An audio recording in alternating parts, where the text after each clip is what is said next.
this morning here on Daybreak.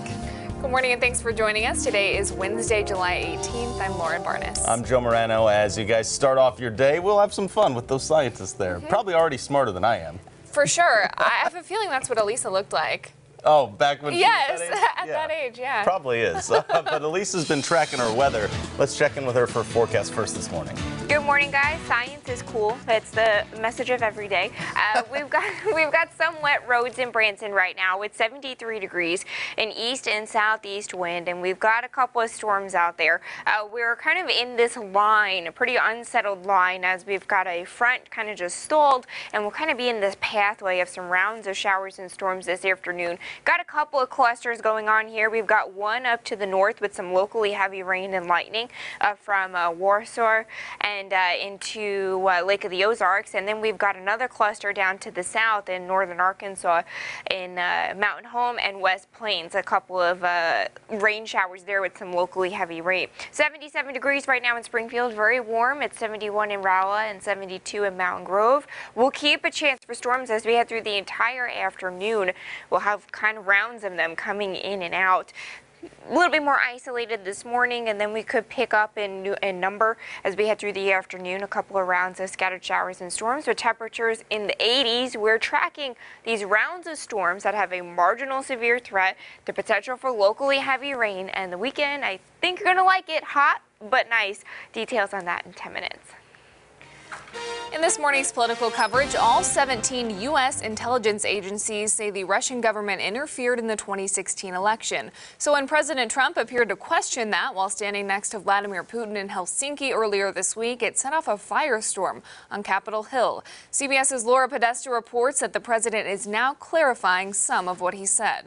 Most importantly, President Trump is defending his one-on-one with Vladimir Putin. Last night, he tweeted it was a great success. But hours earlier, the president was responding to a barrage of bipartisan disapproval over comments he made after the meeting about Russian meddling in the 2016 election. I have President Putin. He just said it's not Russia. I will say this, I don't see any reason why it would be. The sentence should have been, I don't see any reason why I wouldn't, or why it wouldn't be Russia. At the White House Tuesday, the president said he has full faith in the intelligence community. I accept our intelligence community's conclusion that Russia's meddling in the 2016 election took place. Could be other people also. There's a lot of people out there. There was no collusion. I don't accept the president's comments today. If he wanted to make those comments, he should have had the strength to make them in front of Vladimir Putin. While Democrats are not letting up on their criticism, some Republicans appear to be satisfied the president is walking back his comments. To put our intelligence community in equivalence with something that a former KGB official says, I think he realized that was a major mistake. The president said the administration is doing everything in its power to prevent Russian meddling in this year's midterms. Laura Podesta, CBS News, New York.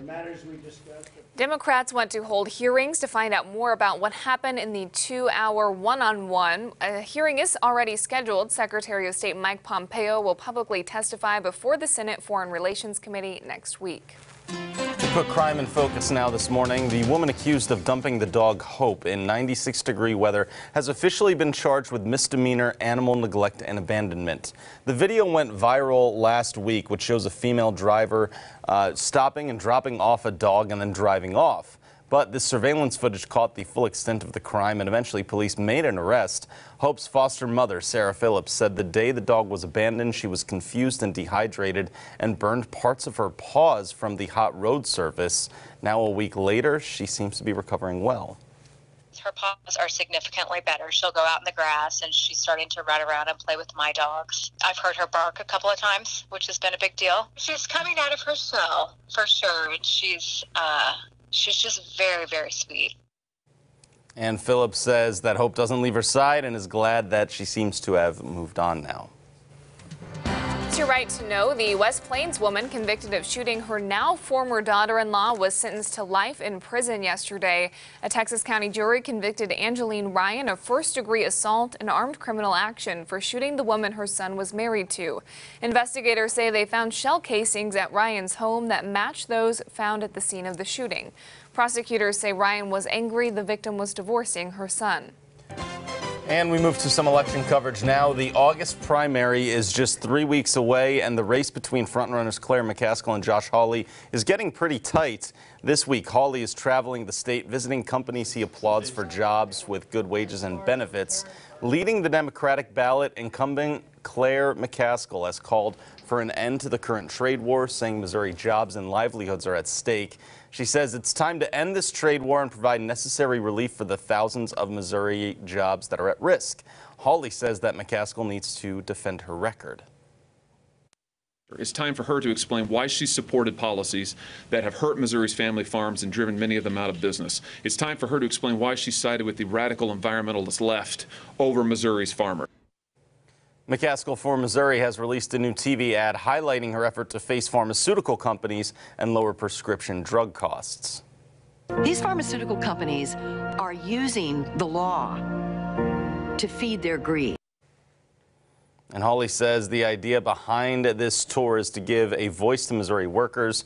Reminder here, you can go to the polls August 7th. And now for a story that scores a 10 with us here at Color 10. If you've been downtown Springfield recently, you've probably seen a big orange contraption with people pedaling and riding. It's called the Trolley bike, and last night it was taken over by kids from the Discovery Center. Take a look at this. They got to pedal around on the bike and then periodically stop for some science experiments, including dry ice bubbles as well as smoke ring air cannons. Are they wearing lab coats? They are. That's awesome. Yes, it's very legit. The event was not just about science, though. It's all part of a cause called Pedal for a Purpose, even better.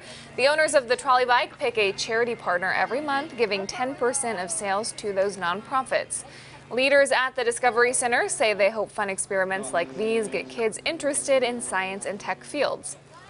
But what we're trying to get them to do is to become curious about, well, why did that work that way? Why is it doing that? What is it that's causing that to happen? Could I recreate that at home? And maybe take something apart and put it back together. You know, that's the type of thing that we're trying to do every day at the Discovery Center. And if you're wondering how the bike works, 12 passengers all pedal together to assist the trolley's electric motor. The vehicle does have a dedicated driver who is steering, so that's always good to hear. Yeah, of course. Still